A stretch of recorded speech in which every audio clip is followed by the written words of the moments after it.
43년 전인 1980년 6월 13일에 미국 텍사스의 한 가정에서 살인사건이 벌어졌습니다.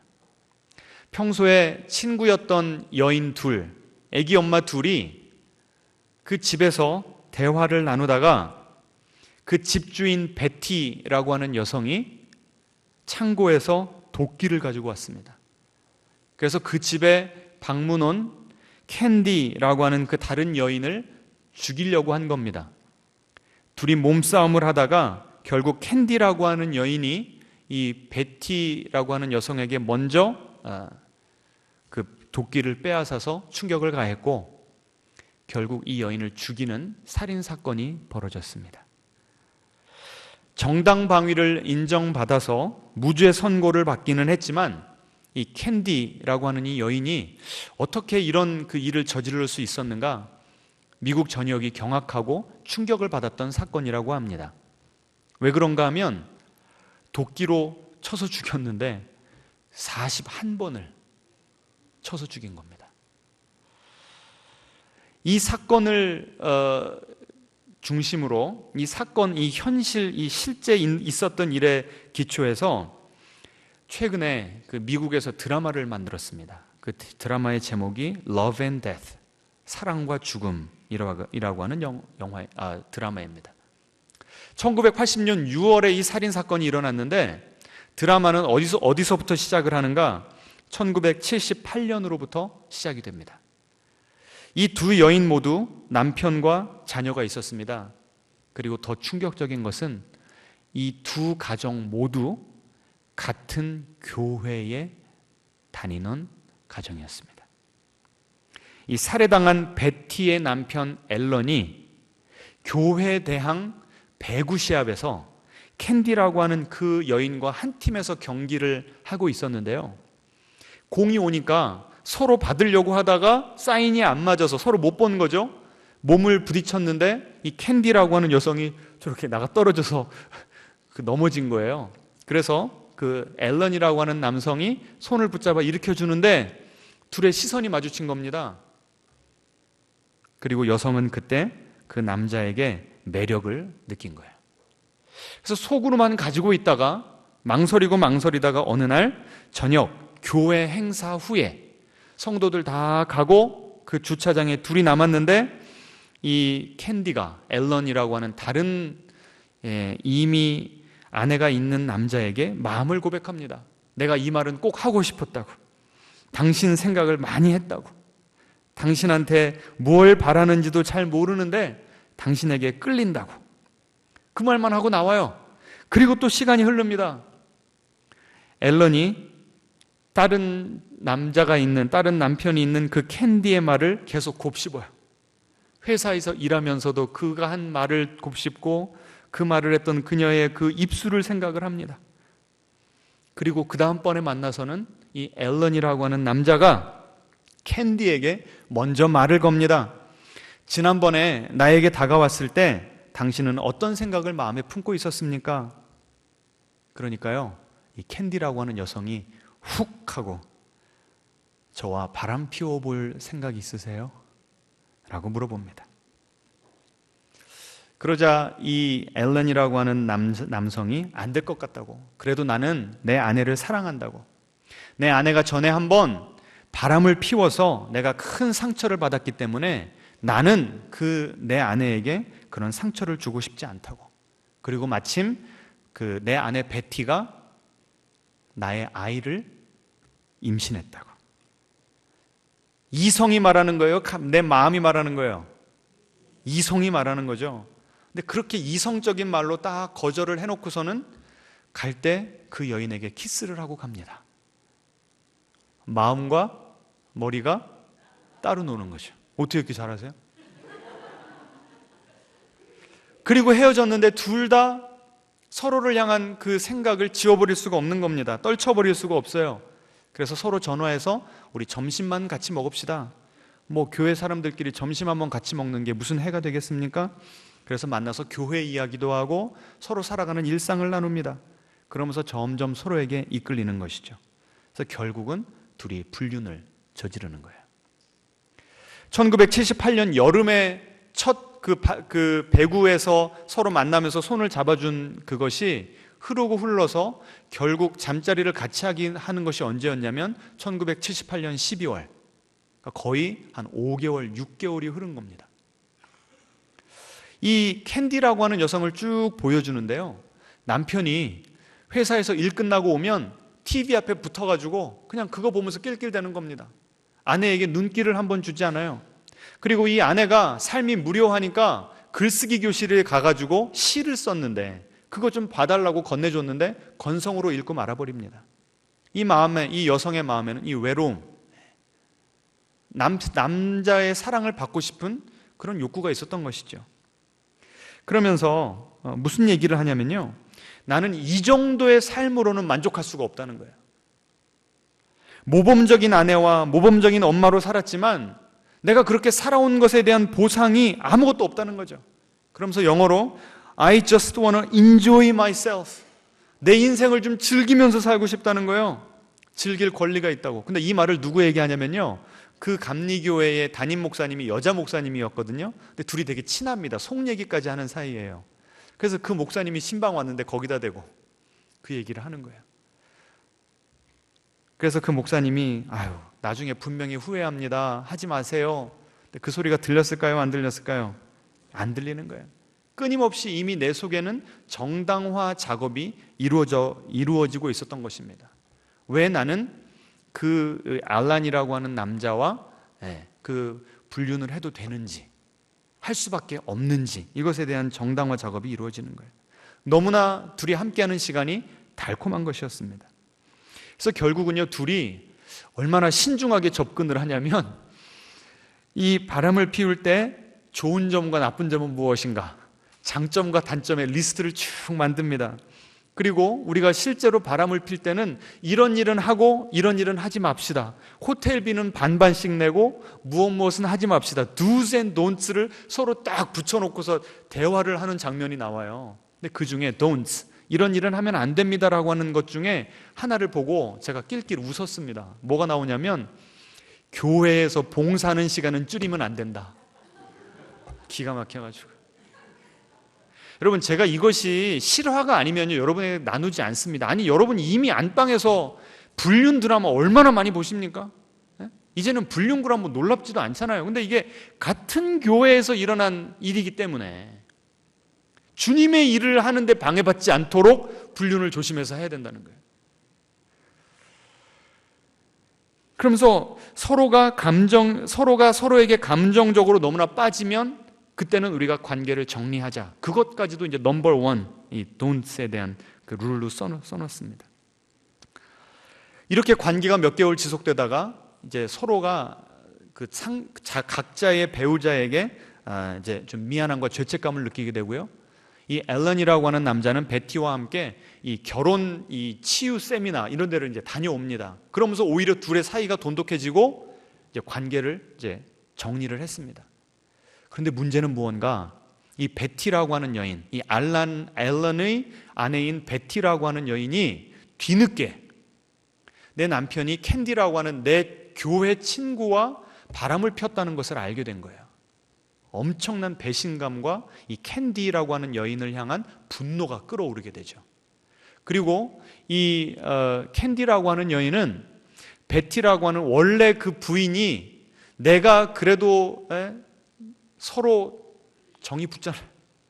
그 앨런이라고 하는 그 남자와 둘 사이가 좋아지는 걸 보니까 막 이 시샘이 솟아가지고 견딜 수가 없는 거예요. 저 남자를 내가 차지해야 되는데 저 남자를 저 여인이 누리고 있다는 것을 내가 참을 수가 없는 겁니다. 그러니까 서로 상대방을 향한 악감정이 막 차오르기 시작한 어느 시점에 둘이 우연하게 이 캔디가 베티의 집에 놀러 오게 되고, 그래서 거기서 이 베티가 당신 내 남자랑 바람 폈어 안 폈어? 그러면서 창고에서 도끼를 갖고 오면서 결국 살인 사건이 일어나게 된 거예요. 저는 이걸 보면서요, 떠오르는 성경 구절이 있었습니다. 보여주시겠습니까? 같이 한번 읽어보죠.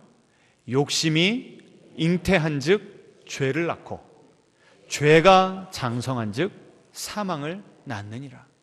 여러분, 이 구절 한 구절만 읽을 때는 그런 임팩트가 잘 나에게 느껴지지 않습니다. 근데 여러분, 적어도 1회만 한번 보세요. 이 남자 여자가 서로 이게 가까워지고는 이 감정선을 아주 미묘하게 잘 섬세하게 그려놨는데요. 거기 보시면 욕심이 잉태한 즉 죄를 낳고, 이 불륜을 저질렀던 이 남편, 다른 아내의 마음속에 뭐가 있었던 거예요? 욕심이 있었던 거죠. 나는 내 인생을 더 즐기고 싶고 사랑받고 싶고 내 삶은 너무나 무료하고 아내와의 잠자리도 그렇게 만족이 없고 이런 채워지지 않은 욕심이 있었던 겁니다. 근데 그것을 그대로 놔두면서 서로를 향한 마음이 깊어지니까 결국 뭐를 저지르게 돼요? 불륜이라고 하는 죄를 저지르게 되고, 또 그 죄를 그대로 놔두니까 결국은 어떤 일까지 벌어졌다고요? 살인까지 저질러졌다는 겁니다.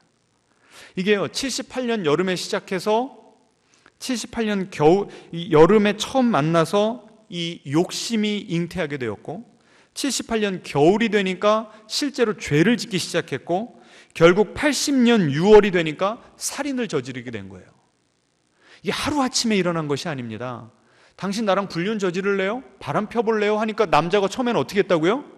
거부한 거예요. 이게 말이 되는 겁니까? 나는 내 가족에게 그런 피해를 줄 수 없습니다. 상처를 줄 수 없습니다. 근데 어디는 끌리는 거예요? 마음은. 점점 둘이 죄악의 길로 걸어가는 그 장면들을 잘 보여주는 겁니다. C.S. 루이스가요, 이런 말을 했습니다. 지옥으로 내려가는 길은 완만하고 쉬운 길이다. 이거 참 기가 막힌 말입니다. 지옥으로 가는 길이 어떻다고요? 완만하대요. 그러면 걸어가는데 힘들어요? 안 힘들어요? 안 힘들어요. 그냥 산책하듯 걸으면 되는 겁니다. 그럼 반대로 천국으로 가는 길은 어떨까요? 가파르고 올라가기가 힘들어요. 왜 그럴까요? 우리는 아무리 예수님의 피로 구원을 받고 거듭나고 다시 태어난다고 할지라도 우리 마음 가운데는 뭐가 남아있어요? 우리 수요 예배 드리신 분들 기억나시죠? 죄악된 본성, 그게 아직도 남아있는 거예요. 그래서 나는 한편에서는 나는 주님의 뜻대로 살고자 하는데, 다른 한편에서는 어때요? 이 세상의 풍조대로 살아가고 싶은 거예요. 이 세상에서는 뭐라고 이야기합니까? 더 이상 남을 위해서 희생하지 말라는 거예요. 너만을 위해서 살라는 거예요. 한 번뿐인 이 인생 왜 누구 눈치 보고 누구 때문에 희생하지 말고 너의 욕망을 충실하게 지키면서 살아가라는 거죠. 죄를 짓기 전에는 그 죄가 얼마나 달콤하고 얼마나 작아 보입니까? 내가 끊고 싶을 때는 언제든지 끊을 수 있는 것 같은 거예요. 그런 착각을 주면서 이 사단 마귀가 우리를 유혹하는 겁니다. 제가 그 드라마를 보면서요, 주인공은 앨런과 캔디라고 하는 남자 여자입니다. 그런데 그 둘이 이렇게 이어져 가는 과정을 보니까요, 숨겨진 주된 역할을 하는 존재가 하나 더 있더라고요. 누구예요? 마귀죠, 마귀. 그 가정을 무너뜨리고 그 교회를 무너뜨리고 그 둘의 영혼과 육체를 무너뜨리려고 배후에서 누가 역사하고 있었던 거예요? 사단 마귀가 역사하고 있었던 거예요.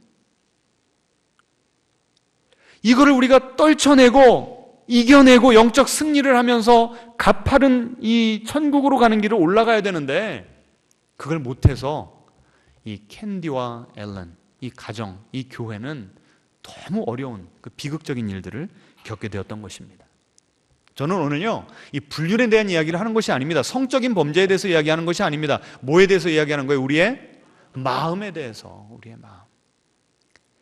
요한복음 13장 2절을 보여주시겠습니까? 이 가룟 유다가요, 예수님을 팔아버렸거든요. 자기가 일부러 적극적으로 유대 종교 지도자들에게 찾아가서 제가 여러분에게 예수님을 넘겨드리겠습니다. 저에게 무엇을 주겠습니까? 적극적으로 찾아갔어요. 그런데 그 행동이 있기 이전에, 아까 그 불륜 커플이 실제로 불륜을 저지른 건 거의 5개월, 6개월 지나서 했다고 그랬죠? 어디서부터 시작된 거예요? 서로 손잡고 눈빛을 주고받으면서부터 시작됐듯이, 이 가룟 유다의 이 범죄, 예수님을 배반하는 이 엄청난 죄가 어디서부터 시작됐는가? 13장 2절 같이 읽죠?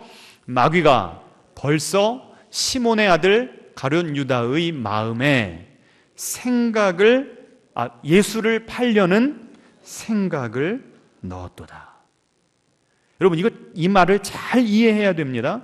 문자 그대로 읽으면요, 어떻게 이해가 되냐면, 만약에 마귀가 그 예수님을 팔고자 하는 생각을 넣지 않았다면 유다는 뭐예요? 악행을 저지르지 않았다라는 겁니다. 그러면 마귀 때문에 유다가 악행을 저질렀으니 유다에게는 책임이 있는 거예요, 없는 거예요? 그렇게 읽어버리면 책임이 없는 거죠. 누구 탓입니까? 마귀 탓이죠. 그런데 생각해 보세요. 이 예수 믿는 사람들은요, 사단이 우리의 마음을 마음대로 좌지우지할 수 있어요, 없어요? 예? 없어요. 우리 마음 가운데 누가 계시니까요? 따라해 보겠습니다. 내 마음에는 성령님께서 내주하고 계십니다. 그러니 마귀가 무슨 권리로 우리의 마음을 주장합니까? 그런데 어떻게 마귀가 이 유다에게 예수님을 팔고자 하는 그 악한 생각을 집어넣을 수가 있었는가? 마귀가 이 생각을 집어넣었을 때 이미 유다의 마음은 그 생각을 받아들일 뭐가 준비되었던 거예요? 마음의 토양이 준비되었던 거예요. 그 이재철 목사님의 글을 제가 읽어보니까요, 이 본문에 대해서 설교하시면서 이렇게 썼습니다. 마귀가 유다의 마음속에 예수를 팔려는 생각을 넣었기 때문에 유다가 예수를 판 것이 아닙니다. 유다의 마음이 이미 마귀의 생각을 담기에 적합한 마귀의 그릇이 되어 있었기 때문에 마귀가 그런 생각을 주입할 수 있었습니다. 그러니까 마귀가 생각을 그냥 집어넣는다고 모두가 그 생각을 받아서 그대로 행동을 하는 것이 아니라는 거예요. 이미 유다의 마음에 뭐가 준비되어 있다고요? 뭐가? 마귀의 그릇, 죄를 지을 만한 준비된 그릇이 있었다는 거예요. 이게 무서운 겁니다. 그러니 그 예수님을 실제로 판 그 악행에 대한 책임은 누구한테 물어야 되는 거예요? 사단 마귀가 아니라 그렇게 내 마음을 죄의 그릇으로 만들도록 내버려둔, 방치한 그 마귀의 감동을 따라 산 누구에게 있는 거예요? 유다에게 있다는 겁니다. 마틴 루터 선생이 이런 말을 했습니다. 새가 내 머리 위에 날아다니는 것은 나도 어쩔 수 없다. 컨트롤할 수 없다. 그런데 그 새가 내 머리 위에 둥지를 트는 것에 대해서는 나에게 책임이 있다는 거예요. 내가 컨트롤할 수 있다는 거죠. 가만히 있는데 새가 와서 지푸라기를 하나씩 쌓아갑니다. 그럼 어떻게 해야 됩니까? 쳐내야 되죠. 근데 유다의 잘못이 어디 있었다고요? 쳐내지를 않았던 거예요. 언제 이런 일들이 벌어졌는가? 요한복음 12장 보여주시겠습니까?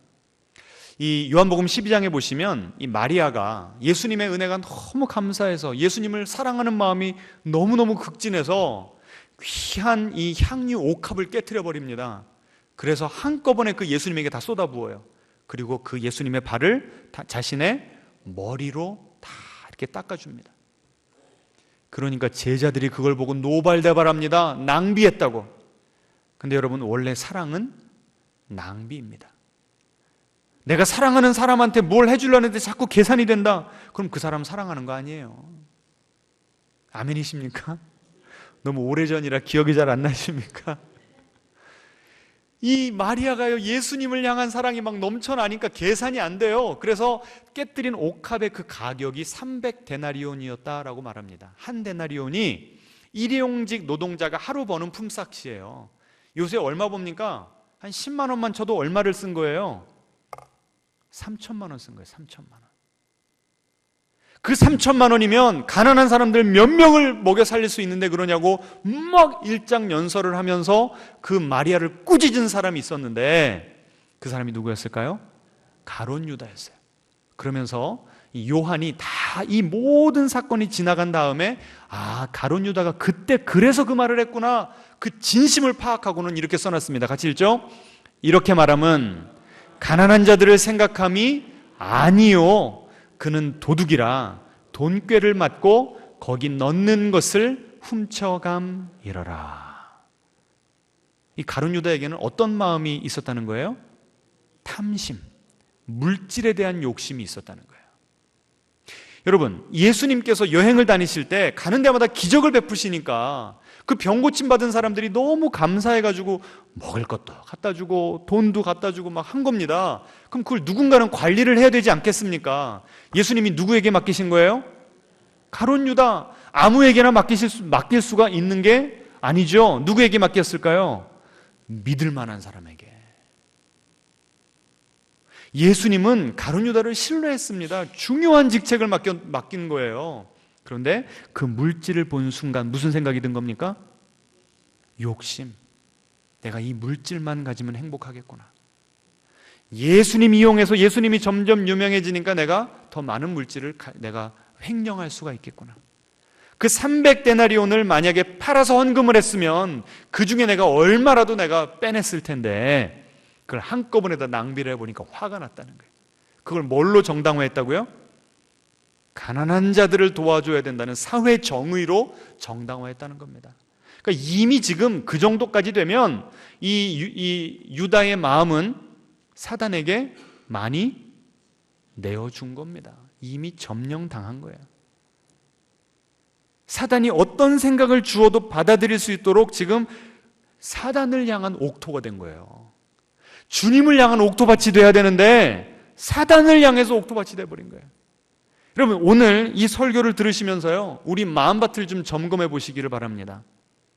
우리 마음은 하나님의 말씀, 하나님의 감동에 순종하고 반응하는 그런 마음이 더 개발되고 있습니까? 아니면 마귀가 주는 악한 생각, 악한 감정, 악한 감동에 자꾸 따라가는 그쪽 길을 걸어가고 있습니까? 여러분, 이거 중요한 질문입니까? 아닙니까? 예? 너무 중요한 질문이죠. 그래서 오늘 제가 설교 제목을요, 마음 지킴, 영적 승리의 비결, 이렇게 했습니다. 앞뒤자로 인사하겠습니다. 마음을 지켜야 영적 전쟁에서 승리할 수 있습니다. 예, 잠언 9절 보여주시기 바랍니다. 4장 23절 같이 읽죠. 무릇 지킬 만한 것보다 더욱 네 마음을 지키라. 생명의 근원이 이에서 남이니라. 우리의 이 존재 가운데 가장 중요한 부분이 어디라고요? 우리의 심장도 아니고 우리의 뇌도 아니고 우리 마음이래요, 마음. 그래서 그 마음을 어떻게 해야 된다고요? 지켜라. 이 짧은 구절에 지켜라라고 하는 동사가 몇 번 나옵니까? 몇 번 나와요? 읽으시잖아요. 2번 나오잖아요. 2번. 첫 번째 지키다라고 하는 히브리어와 두 번째 나온 히브리어가 다르답니다. 첫 번째 나온 히브리어는요, 파수하다, 지키다, 수동적으로 방어하는 의미의 지킴입니다. 두 번째 지킴은요, 내가 적극적으로 나서서 공격하면서 내 아군을, 내 이 헤드쿼터를 잘 지켜내는 그런 지킴입니다. 그러니까 하나는 방어고 하나는 공격이고 하나는 수비고 하나는 공격인 거예요. 무슨 말인가 하면 처음에 지킬 만한 것보다, 그러니까 우리가 인생을 살아가면서 지켜야 될 것들이 많다는 거죠. 우리가 방어해야 될 것들이 많다는 거예요. 그 중에 하나가 마음이라는 겁니다. 그러니 마음을 수동적으로 지키는 것은 기본입니다. 기본. 근데 그걸로만은 부족하고 더 적극적으로 마음을 어떻게 지켜야 된다고요? 공격을 하면서 적극적으로 지켜야 된다는 거예요. 자, 그러면 수동적으로 방어적으로 지키는 것은 무엇이고 적극적으로 지키는 것은 무엇인가? 먼저 수동적으로 지키는 것이 무엇인지, 오늘 그 대표 기도하시는 권사님이 영적으로 통한 것 같아요. 기도 중에 그 성경 구절을 인용하시길래 제가 얼마나 기뻤는지 모릅니다. 데살로니가전서 5장 22절 같이 읽겠습니다. 악은 어떤 모양이라도 버리라. 악한 행동을 하기 전에 어디서부터 악이 시작된다고요? 내 마음에서부터 시작된다고요. 그러니까 모양을 버리려면 먼저 내 뭘 봐야 돼요? 내 마음을 보라는 겁니다. 내 마음 가운데 악한 생각이 있지 않은지, 옳지 않은 생각이 있지 않은지 내 마음을 항상 뭐 하라는 거예요? 모니터링 하라는 겁니다. 내 마음을 관찰하면서 살아야 돼요. 그런데 너무 하루하루를 바쁘게 살아가고 분주하고 피곤하게 살아가다 보니까 여러분, 내 마음 돌아볼 시간이 있어요? 없어요? 시간은 있어도 뭐가 없어요? 여유와 에너지가 없죠. 그러니까 그냥 되는 대로 살아가는 거예요, 우리가. 어느 순간 사단마귀가 나에게 그런 생각을 줬는지 알지도 못하게 부지불식간에 우리는 사단의 공격과 사단의 유혹을 끊임없이 받으며 살아간다는 겁니다. 여러분, 그래서 이렇게 주일날 예배 드리는 것이 중요합니다. 지금 이렇게 예배를 드리면서 지금 여러분 어디를 지금 관찰하고 있어요? 여러분 마음 관찰하고 있지 않습니까? 여러분의 마음은 언제 사단의 공격에 취약해집니까? 어떨 때 죄 짓고 싶은 생각, 유혹이 여러분의 마음 가운데 찾아옵니까? 어떤 분들은요, 부부싸움하면 그런 생각이 듭니다. 어떤 분들은 자녀에게 소리 지르고 나면, 어떤 분들은 물질에 손해가 되면, 어떤 분들은 과거를 생각하면서 내가 그때 왜 그랬을까 후회가 나를 사로잡기 시작하면, 너무나 다양한 경로를 통해서 사단 마귀가 우리의 마음을 뚫고 들어오려고 시시탐탐 노리고 있어요. 여러분, 정말 여러분의 마음을 잘 방어하고 계십니까? 왜 아멘이 없으셔? 앞뒤자로 인사하겠습니다. 우리 마음을 잘 방어합시다. 우리 스스로의 패턴을 알아야 됩니다. 사단 마귀는 전지전능하지는 않지만 준전지전능해요. 왜 그런가 하면 우리 인류를 끊임없이 관찰하면서 엄청난 데이터를 쌓아놓았기 때문에 그렇습니다. 여러분의 양가 할머니 할아버지들이 어떤 죄로 넘어졌는지를 다 데이터를 갖고 있어요.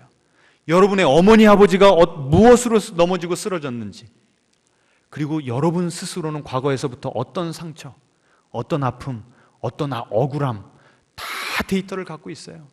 그러니까 우리가 취약해지는 그때 와서 생각을 집어넣는다니까요.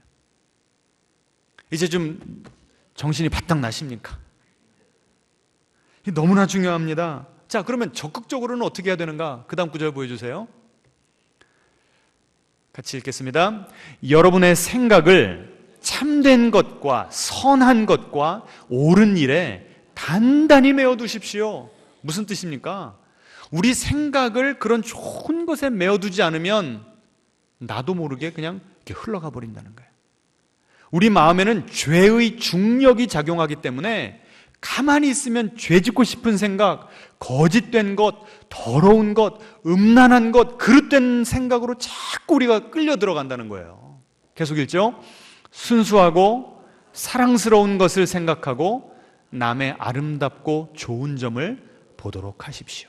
그러니까 순수한 걸 생각해야 되는데 핸드폰부터 시작해서 계속해서 우리에게 안 좋은 것들이 우리의 눈을 통해서 계속해서 들어오지 않습니까? 남을 볼 때도 아름답고 좋은 걸 봐야 되는데 왜 저 사람은 저 모양 저 꼴인가? 자꾸 안 좋은 거, 책 잡을 것만 보이지 않습니까? 우리는 의도적으로 공격적으로 마음을 지켜야 되는데, 그 다음 보여주세요. 같이 있습니다. 하나님께 찬양과 기쁨을 드리는 일만을 생각하십시오. 그러니까 하나님이 지금 내 마음을 모니터링하고 계실 때 하나님 보시기에 얼굴 찡그릴 만한 생각, 얼굴 찡그릴 만한 그런 유혹 같은 게 없냐는 거예요. 계속해서 우리는 잡초 뽑기를 해야 된다는 겁니다. 그리고 적극적으로는 은혜의 방편, 내가 어디 가면 이 은혜를 공급받을 수 있을지 적극적으로 애써가며 그 은혜를 내 마음 가운데 충만하도록 노력을 해야 되는 것입니다. 아멘. 앞뒤자로 인사하겠습니다. 마음이 마르지 않도록 노력해야 됩니다. 주일 예배도 열심히 나오셔야 되고, 새벽에도 정 멀어서 못 나오시면 줌으로라도, 아니면 나 스스로라도 큐티를 하면서 아침부터 내 마음을 전신갑주 입고 무장을 해야 될 줄로 믿으시기 바랍니다. 그냥 무방비 상태로 놔두면서 내가 영적으로 승리하겠다? 그건 말도 안 되는 소리인 겁니다. 아시겠습니까? 경각심이 좀 드십니까? 예. 자, 그래서요, 여기까지만 말씀을 드리고 설교를 마쳐버리면, 아유, 또 내 노력이 부족하네, 나는 이것밖에 안 되네, 아유, 나는 아직도 갈 길이 머네, 혹시 이렇게 끝날까봐, 율법주의적인 설교가 될까봐 지금부터는요, 우리 예수님께서 우리의 마음을 쟁취하시기 위해서 어떤 노력을 하시는지를 제가 좀 보여드리려고 합니다. 여러분, 이 배가, 큰 배가 있잖아요. 조선소 가면 그 배를 뭐가 움직이죠? 키가 움직여요. 키. 그 키의 사이즈가 어떻습니까? 배랑 비교하면 너무나 작죠. 근데 그 키가 배를 움직이듯이 우리 인생, 우리 존재가 배라고 한다면 그 우리 인생, 우리 존재의 키는 뭡니까? 우리의 마음이에요. 그러니 사단 마귀는 우리의 행동을 컨트롤하려고 하지 않습니다. 뭘 컨트롤하려고 그래요? 우리의 마음. 마찬가지로 예수님도 우리의 뭘 원하세요? 우리의 마음을 원하세요. 자, 지금부터 한번 보겠습니다. 자, 이 요한복음 13장에 보시면요, 예수님이 너희 중에 나를 팔 자가 있다, 10절과 11절에 이미 그렇게 말씀하셨어요. 그 다음에는 이 18절에 보시면요, 13장 18절 후반절에 예수님께서 시편을 인용하십니다. 내 떡을 먹는 자가 내게 발꿈치를 들었다 한 성경을 응하게 하려는 것이라. 이 시편을 가보시면요, 나와 한솥밥 먹던 사람이 나를 배신했다라고 하면서 그 억울함을 하나님께 호소하는 내용이 나옵니다. 마찬가지로 예수님이 나와 한솥밥 먹었던 내 식구가 나를 배신하리라 제자들에게 말씀하신 거예요. 그러니까 지금 예수님은 이 가룟 유다가 예수님을 배반할지 알고 계셨어요? 모르고 계셨어요? 알고 계셨던 거예요. 그리고 그걸 한 번만 말씀하셨습니까? 여러 번 말씀하셨습니까? 여러 번 말씀하신 거죠. 그 다음에 오늘 본문입니다. 21절 이렇게 나옵니다. 예수께서 이 말씀을 하시고 심령이 괴로워. 여러분 배신 당해 보셨어요? 믿는 도끼에 발등 한번 찍혀 보셨습니까? 그 아픔이 상당합니다. 그 배신을 당하면요, 솔직히 누구 생각밖에 못 합니까? 억울한 나. 모든 관심이 나에게 집중될 수밖에 없는데 지금 예수님은 그 배신 당하기 일보 직전임에도 불구하고 누구만 생각하시는 거예요? 가룟 유다만 생각하시는 거예요. 왜 심령이 괴로우셨을까? 멸망당할 가룟 유다의 영혼이 안타까워서. 우리가 유혹받고 우리가 시험당하고 사단에게 좌지우지 당할 때 예수님은 가만히 두 손 놓고 계시는 분이 아니라는 거예요. 애끓는 심정으로 너 그 자리에 있으면 안 돼. 지금 네 마음이 죄의 그릇으로 변해가고 있는데 그러면 안 돼. 예수님께서 간절하게 우리를 바라보시면서 호소하는 줄 믿으시기 바랍니다. 예수님이요 26절에 가룟 유다에게 떡을 주세요. 내가 떡을 주는 그 자가 나를 배신할 거다. 그런데 여러분 저를 보세요. 이 유대 그 문화에서는요, 만찬을 할 때 어떻게 했냐면 우리처럼 식탁에 앉아서 하는 것이 아니었습니다. 이 왼쪽 팔로 이렇게 기대고 옆으로 비스듬히 눕는 거예요. 그리고 오른손으로 이 탁자가 낮았는데 거기서 떡을 떼서 먹는 겁니다. 그리고 12제자면요, 자, 오늘 본문에는 나와 있지 않지만 이 중간 구절에 23절에 이렇게 나옵니다. 예수의 제자 중 하나 곧 그의 사랑하시는 자가 예수의 품에 의지하여 누웠느니라. 이게 유대 문화를 알아야만 이해하실 수 있는 구절이에요. 지금 예수님이 옆으로 이렇게 기대고 있으니까 이 예수님 가슴 쪽에 그 머리가 지금 누구 머리가 있다는 거예요? 예수님이 사랑하시는 제자 요한의 머리가 있다는 거예요. 그러니까 지금 요한은 예수님의 어느 쪽에 있습니까?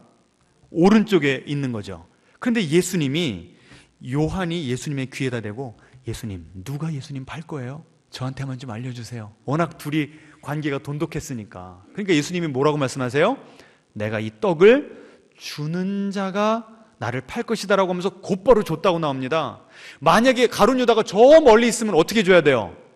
이렇게 하시다가 일어나셔가지고 일일이 걸어가서 주셔야 되잖아요. 그게 아니라 어떻게 주셨다는 거예요?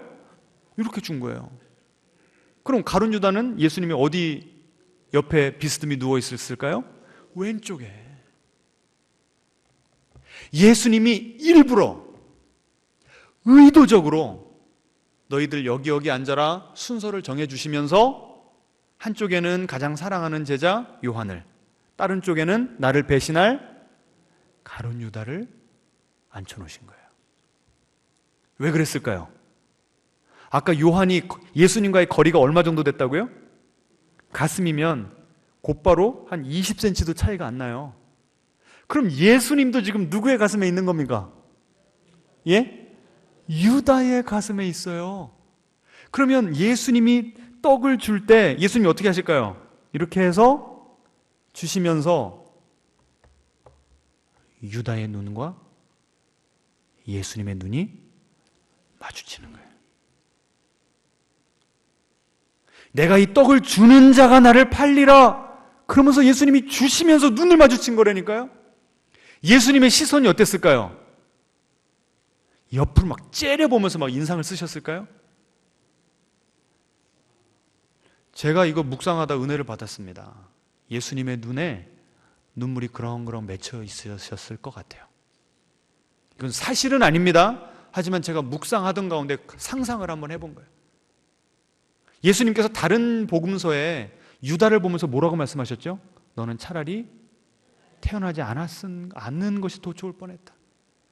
얼마나 너의 인생이 가련하냐. 한번 태어난 인생 주님의 영광을 위해서 살아도 모자를 파네. 어떻게 너는 사단의 도구가 되어서 마귀의 그릇이 되어서 살아가냐. 너무 안타깝다. 지금이라도 늦지 않았으니 어떻게 해라? 돌아서라. 그 눈빛으로 예수님께서 강렬하게 말씀하신 거예요.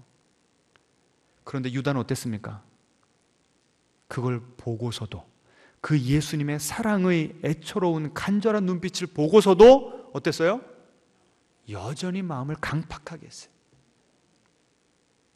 우리는요, 두 가지 옵션밖에 없어요. 마귀의 그릇으로 살 것인가, 은혜의 그릇으로 살 것인가. 우리가 은혜에 반응하기 시작하면, 성령님께서 주신 감동에 반응하기 시작하면 점점점 주님을 향해서 마음이 부들부들해집니다. 주님께서 어떤 말씀을 하시든 금방 수용할 수가 있고 민감하게 반응할 수가 있어요. 그런데 주님으로부터 고개를 돌려버리고 사단이 주는 그 경건하지 못하고 음란하고 더러운 생각들을 계속 받아들이기 시작하면 주님을 향해서는 우리 마음이 어때요? 점점 딱딱해지고 굳어지는 거예요. 그리고 굳어지면 굳어질수록 사단을 향한 마음은 점점 어때요? 더 활짝 열리게 되는 거예요. 그래서 27절 보세요. 조각을 받은 후 곧 사탄이 그 속에 들어간지라. 여러분, 성경 구절 가운데 가장 무서운 구절 중에 하나입니다. 우리는 절대 여기까지 가면 안 됩니다. 끝까지 예수님께서 그렇게 여러 번 말씀하셨고 눈빛으로 말씀하시고 일부러 옆자리에 앉히시고 떡을 주시면서까지 그렇게 말씀하셨는데 끝까지 거부하니까 결국 사단에게 마음을 활짝 열었고 예수님과 연합하는 인생을 사는 것이 아니라 사단과 연합하는 인생, 그렇게 돼버린 겁니다. 그래서 예수님께서 뭐라고 말씀하세요? 이에 예수께서 유다에게 이르시되 네가 한 일을 속히 하라. 다른 말로 하면 이제는 네 뜻대로 될지어다.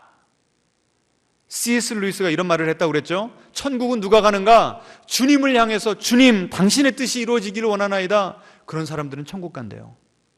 그런 인생을 살기 위해서 이 어려운 가파른 좁은 길, 천국으로 가는 길을 올라가는 순례자들입니다. 근데 어떤 사람들이 지옥 가는가? 하나님이 해도 안 되니까 수십 번, 수백 번, 수천 번을 회개할 기회를 주고 때로는 회초리를 드시고 때로는 다른 사람들을 통해서라도 그렇게 설득을 하시고 간구를 하시는데 끝까지 나는 내 뜻대로 살겠습니다 할 때 하나님이 그 영혼을 보시면서 그래, 네 뜻대로 이루어져라. 그런 사람들은 지옥에 간다는 거예요. 여러분, 우리는 지금 지옥행입니까? 천국행입니까? 오늘 우리는 그 드라마 그리고 이 가룟 유다를 통해서 반면 교사를 삼아야 될 줄로 믿으시기 바랍니다. 은혜의 선순환이 일어나야지 죄의 악순환이 일어나면 안 됩니다. 아멘. 주님이 다스리는 인생이 돼야지 죄가 나를 좌지우지하고 사단이 나를 좌지우지하는 인생 살면 안 됩니다. 욕심이 잉태한 즉 죄를 낳고 죄가 장성한 즉 사망을 낳느니라. 아까 드라마에도 사망이 있었고 가룟 유다의 인생도 비참하게 끝났습니다. 결국 그 은 30 얻으려고 예수님을 판 다음에는 그 다음에는 양심에 찔리고 사단이 정죄를 하니까 죽어버린 거예요.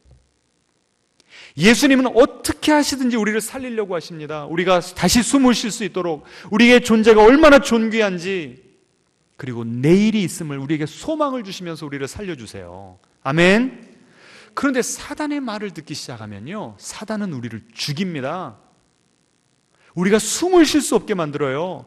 유혹할 때는 그렇게 죄가 작고 내가 컨트롤할 수 있고 달콤하게 보이게 만들지만 실제로 죄를 짓고 난 다음 그 다음부터는 너는 죄인이야, 너는 죄인이기 때문에 하나님께 나아갈 수 없어, 계속 우리를 정죄해서요 가룟 유다처럼 살 수가 없게 만들어요. 내 존재 자체를 파괴시켜버리는 것이 사단마귀입니다. 여러분, 오늘 이 시간 제가 너무 좀 날씨도 꿀꿀한데 너무 어두운 말씀을 전해서 죄송합니다만 우리 영혼이 살아야 되겠습니다. 아멘. 우리의 마음을 방어하시기 바랍니다. 적극적으로 은혜를 쫓아가시기를 바랍니다. 그래서 우리가 더 이상 죄의 도구로 사용받는 인생이 아니라 주님의 의의 병기로 쓰임받는 그런 귀한 인생 살게 되시기를 주님의 이름으로 축원합니다. 찬양하겠습니다.